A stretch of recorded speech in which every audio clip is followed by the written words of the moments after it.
What's up guys, TechLab here. Now the last time that we took a look at this little mini PC, it was a little bit sad for itself. We tried to game on it and because of its built-in iGPU, the performance wasn't great. We were very restricted to some older games, but in today's video, we're going to actually have an attempt to upgrade this. We're going to give it a DIY external graphics card and see if we can get it to perform much better. So for those of you that watch the channel, you know that we've done this before, but we have done it with laptops, and a lot of people do comment and say, why would you want to restrict your laptop by giving it an external graphics card and kind of restricting it to a desk because you need a monitor and stuff like that. So doing it to a mini PC actually makes a little bit more sense. But to do this, we do need a few parts. Now, of course, the mini PC that we're using is our Lenovo system. It is a 6th generation Intel with 8 GB of RAM. It does actually only come with an i3 processor at the moment, but I have purchased another processor that will work in this. It is an i5, but we're not going to be doing that today. We're going to see what comparison like for like was as the other video that we did. We of course need a graphics card, and for that I've gone for something very basic and simple because I'm not even sure if this will actually work yet, but we've gone for this little one here. This is a low profile gigabyte card that's actually a GTX 750 Ti, still supported by Nvidia. Not the most powerful thing in the world now, but it should be much better than the iGPU built into here, and being such a compact size, it should make it a lot easier for us to actually connect up. When it comes to the power supply, of course, we've got our modded unit here. You do need a power supply to be able to do this because you have to power the connector itself, and if you have a graphics card that needs external power, you will need to do that. Our power supply is a modified unit that I actually made. It doesn't have all the connections that a normal power supply would have. It's just got the PCIe, a couple of Molex and things like that. And then I rigged the actual switch on the back to make the power supply come on and off. So it's basically just jump starting the power supply. You don't really need to do that. You can actually get a normal power supply and you can actually get jumper cables. So that's pretty much what most people will do. And that's kind of the thing that you would probably do if you were doing this too. To actually connect the graphics card to the mini PC, we will need an adapter, and we need something different for this one compared to the laptop that we did last time. In the last video, we actually connected it up to the Wi-Fi socket, which was a PCIe socket. But for this one, we don't actually have one of them built into this unit, but we do have something else. We actually have an NVMe slot that uses PCIe as well. Now we do have a SATA SSD running the actual operating system and games on this system, so we can get away with using that spare NVMe slot by actually just installing one of these. This is basically an adapter that will turn an NVMe slot into an actual PCIe slot, so the graphics card will just slot straight into there, and it should generally work. Now to power these, you do have this little tiny connection here. It looks like an old floppy drive connection, and they give you a bit of an adapter when you buy them. These are not that expensive. I think I paid around £15 for this, so you can actually get them a little bit more expensive than that, particularly if you want one with a longer cable. I wish I had got one with a longer cable because this makes it a little bit awkward to take out of the box. But I'm sure it will work perfectly fine, and we'll try and rig something up. Of course, using one of these adapters, you are going to reduce the PCIe lanes that the graphics card can use, so there's absolutely no point going for something super high-end. The graphics card for this will work perfectly fine, but we'll open up the box and we'll see if we can actually get this configured. Now, using all the parts that we've actually got here, it shouldn't actually be that hard to do. What we need to do is take the top off of the actual mini PC itself. Very easy to get into these. You just undo this little screw at the back and then the top should just slide off. We've been inside this system before, and there we do. We've got the top off now. Inside we can see all of our components. We've got a cooling solution here. We've got our SATA SSD, and then underneath this is where our NVMe slot is. So we do need to remove this hard drive or this SSD to begin with. To do that, we just simply need to undo the screw at the back here, wind it all the way out, and then the actual bay itself should be able to just slide forward, and we've got the SSD out. So that is the SSD removed. We will need to put that back in. As you can see underneath this, we do have this NVMe slot here, and that should be as simple as just dropping this extra cable in. On these devices, they don't actually come with screws. We actually just have this little plastic plug, so we don't need to undo any more screws for this.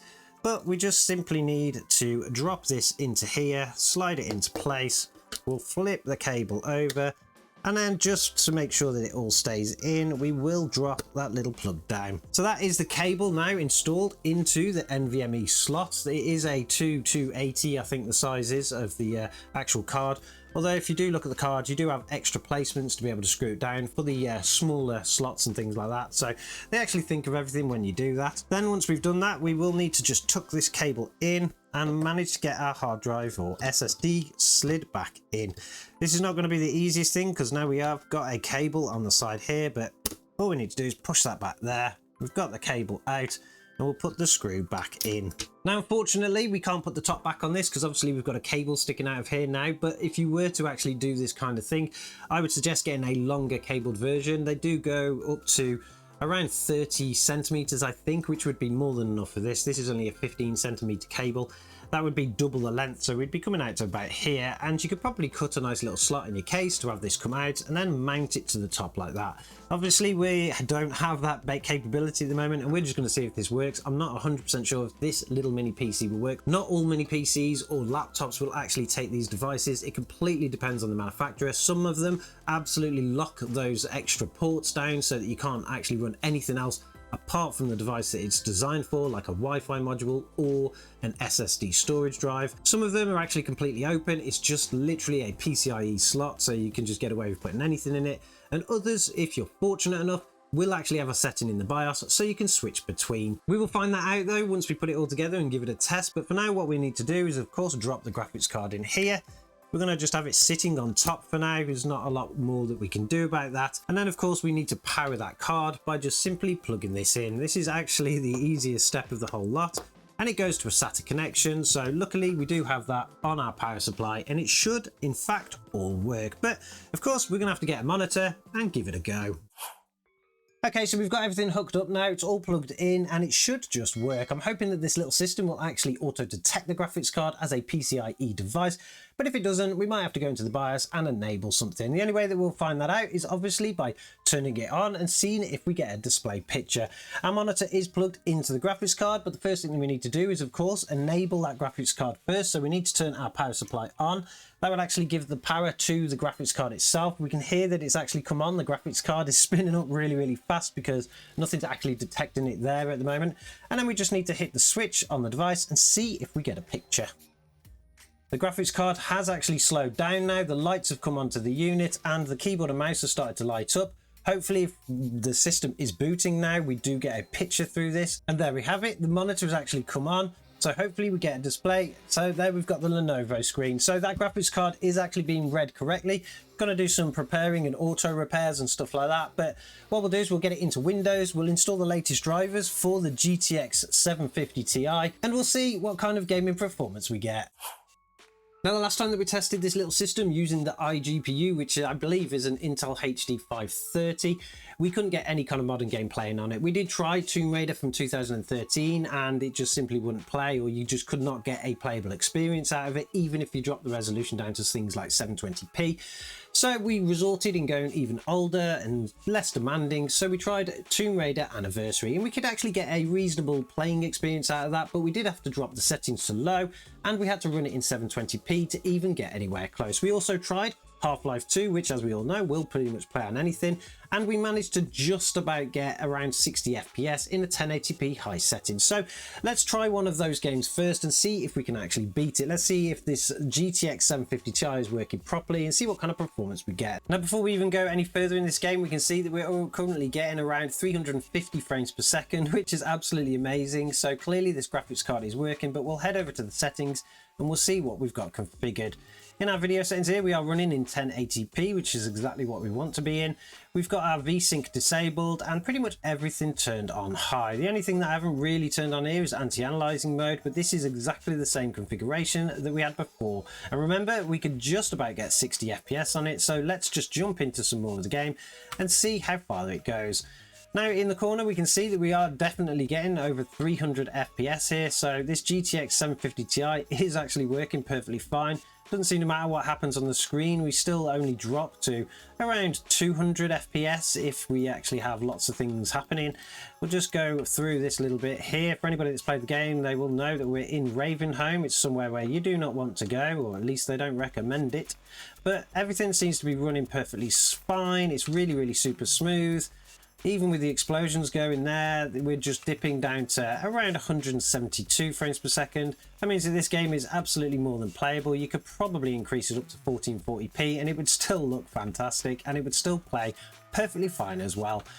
I'm not quite sure about you guys, but if you haven't played this game before, this is a perfect opportunity to do it if you are kind of rigging up a system like this, it would have played originally with the original system at 60 FPS, so you could have played it then, but this is going to give you a much better experience throughout. So definitely one to check out, and of course it really does test that this kind of system and this kind of mod is actually working. So let's go try something else. I don't think we're going to try Tomb Raider Anniversary again, because that was just far too simple for this to do, but it gives us a great opportunity to try Tomb Raider from 2013. So let's start that game and see what kind of performance we get out of that too. Now we're into the menu system on this game, and we're already off to a good start. We're getting around 85 frames per second on average, which is pretty decent, particularly for the menu system, because this was an absolute mess when it was actually using the eGPU. But we'll jump into game and then we'll do some configuration and see what we can get while we're actually running around. Now that we're in the game, we'll just head over to the settings, see what we've got configured. We'll go to the graphics options to begin with.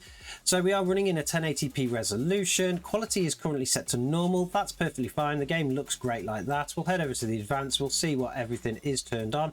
We don't have anything restricting us at all, I don't believe. We've got VSync turned off. We've got motion blur turned on. I don't like that. I'm going to turn that off. I'm going to turn motion blur. I hate motion blur. So let's do that, and let's go back into the game. Now, as we're just running around here, everything is reasonably smooth. There is no glitches on the screen. We're not getting any high drops in FPS, and everything looks perfectly fine.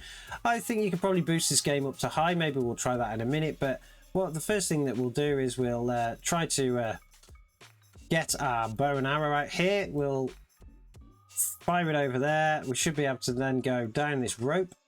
So I think we just jump onto it. There we go. So we'll slide down here. We're currently getting an average now of 80 frames per second still, 94 frames per second. It depends where you are in the game. In the cutscene though, we are kind of dipping up and down. It is an in-game cut screen here, so it should be the performance you would get while playing it, but we'll try and skip this for now. We'll just skip past that and we'll carry on with the game. We just got there about 100 frames per second. It's gone up a little bit here, so the more we look around, the more we can see that it goes up and down, but generally we're getting between 80 and 100 frames per second. That is absolutely fantastic of a little system like this that could barely play Half-Life 2. It's giving you a pretty decent experience, and this game is fantastic too, so if you really want to, you should definitely check it out on a system like this. We'll just keep going here for a minute. I'm not sure what I'm doing. There we go. So we've got a shotgun. We'll kill these guys. Kill that guy.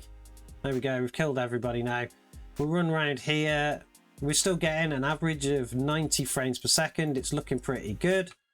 No glitches in the game at all. There's a bad guy there. We'll kill that guy, and we died. But that just goes to show that you can actually play a much more modern game than the original one that we tested on this system. On this little system now, the graphics card is clearly working. That adapter is clearly working. I actually love doing little mods like this because it gets a little system that was complete e-waste really into something that's more playable. I know there's a lot of people out there with these little mini PCs, and they probably do want to actually give them a bit of a boost. One thing that I would do going forward though is actually build a box or an eGPU enclosure for my graphics card and my power supply. Being that this is only powered by a SATA connection, you can get away with using one of those little SFX power supplies. You can pretty much buy them on eBay, little 300 watt thing or 250 watt thing for around £6. I think the last time I ever bought one. They don't have any PCIe power connectors, but they do have a SATA connection, so that will work perfectly fine, and that will make it even smaller for you to put into an enclosure. Maybe we'll build one of them in the future. I don't quite know, but let me know in the comments what you think about this mod.